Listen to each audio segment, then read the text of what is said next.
That was the last time that an appointment of a black lost an election.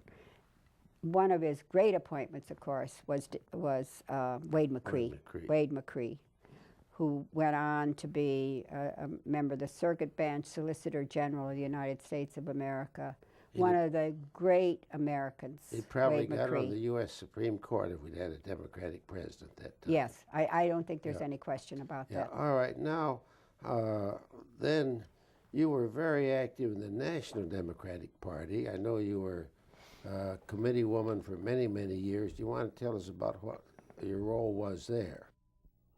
I was very fortunate to be elected by my colleagues in the party to first as alternate National Committee woman to Margaret Price, and then in 1961 as National Committee woman for Michigan.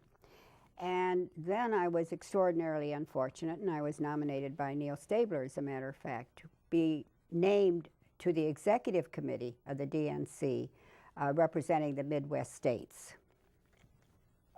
Well, then how many national conventions did you go to? I think it's 7 national conventions from beginning in 1956, and my last convention as a delegate was 1980. Now, tell us about the presidential campaign when Hubert Humphrey ran. Who did you support for president at that time? In 1968? Yes. In 1968. 1968, of course, was a tumultuous period in the history of our country, and certainly in politics. That was the time when the Vietnam War, the student rebellion against participation in the United States, and the distress among many people of our involvement in that, so to speak, unholy war. And Lyndon Johnson was president, and I shall never forget, I was in the home of John B. Swainson when Lyndon Johnson was on television saying, "I will not run for re-election," which upset the apple cart, so to speak, because had he run, there was no question he would have been the nominee of the party. And I think that was insightful of Lyndon Johnson and characteristic of him in many ways, because as the history books are written, if it had not been for Vietnam, he would be one of our great presidents. Really cared about the war on poverty. Well, Humphrey, as vice president, was beloved in Michigan. He had campaigned for us. We used to call him our Michigan senator when we didn't have a Democratic senator. He had, I think, personally responsible for electing Jim O'Hare to the Congress in his first election. He certainly was beloved by labor. But the times had changed, and of course, Hubert was closely associated in the minds of people with Lyndon Johnson.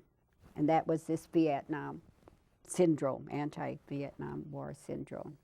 So there were many people in the Auto Workers Union, including members of the executive board and people like Jack Conway, some of which I didn't know at the time. I happened to be a very early supporter of Robert Kennedy. I have a photo of, he came to Detroit, and this was a photo of African American leadership, which included Coleman Young and others, Bill Oliver and so on. And this was in the Book Cadillac Hotel.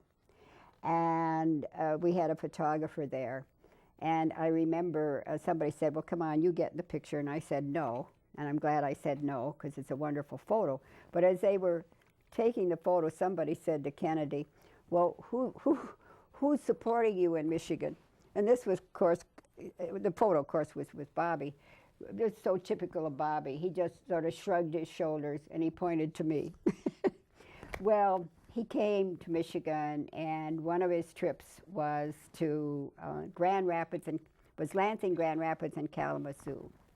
And I won't take time to describe all of that, but I remember full well I was very worried about Grand Rapids. And Flo Peterson, who was on the staff of the UAW in the Grand Rapids region, and a couple of the other women, they had planned this new rally in the center of the city, and it was huge. And I thought, oh, this is going to be disaster. I was wrong. It was a huge crowd. Then we went to Kalamazoo, and Kalamazoo, it was just like the John F. Kennedy days, paraded on the streets, and here the people were coming out from hospitals, the doctors in their coats and the nurses, and from the beauty parlors, the women with their curls and their hair and so on.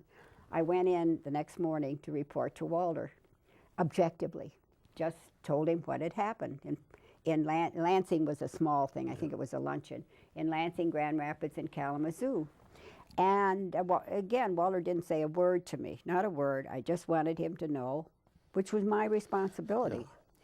So I was very much in the Kennedy, very, very much in Now, the at Bobby that Kennedy time, campaign. Did the UAW have a position on neutrality or endorsement? No, because of the, not only were some people for, of course, Walter, because of his loyalty to Hubert Humphrey and because of the fact that Lyndon Johnson was President of the United States of America and therefore very important to the Union, Walter always had a perspective, which was, which I think was a vision and horizon. But there were people who also supported Stuart Symington, who was a candidate. Now, did Walter criticize you for supporting Bobby Kennedy? No. Not only I, but many people. I had lots of freedom and tremendous freedom.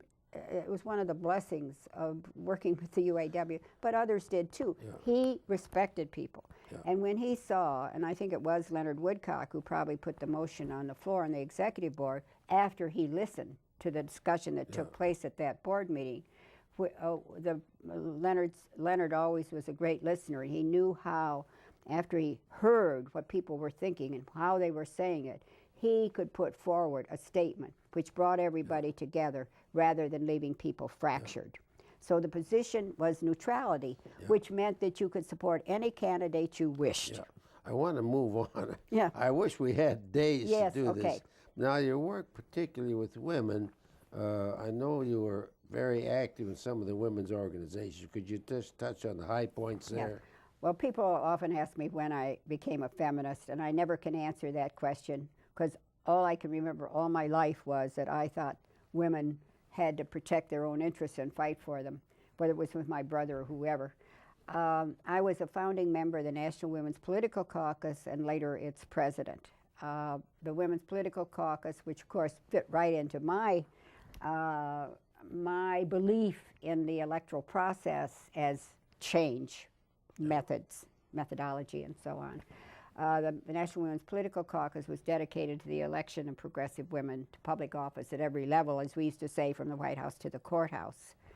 But I was also active in other women's organizations now, and Women's International League for Peace and Freedom, a wonderful, wonderful organization of women dedicated to peace and civil rights and so on. Now, I want to go into some on the governor. You talked about Governor Swainson, Governor Williams. Now did you know Governor Romney very well? George Romney, yes. And I first knew George Romney when I was a member of the Citizens Advisory Committee to Detroit Public Schools. And George Romney, who was then president of American Motors, was chair of that wonderful committee, which Ed Cushman, wonderful Ed Cushman, who had been with American Motors and now was at Wayne State University, Ed was the vice chair. And that committee, that was one of the finest citizens committee I ever had the privilege of serving on. And two things. One was George Romney then had a small group that he met with from time to time in his office as president of American Motors, and I happened to be a member of that group where we worked particularly.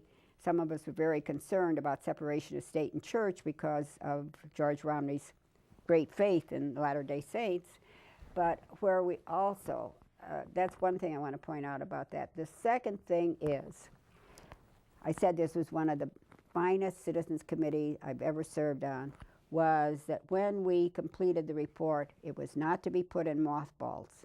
And George Romney personally campaigned for a millage capital improvement. I think it was $9 million. Yeah. And we won that. And that was how new schools were built in Detroit before 1960.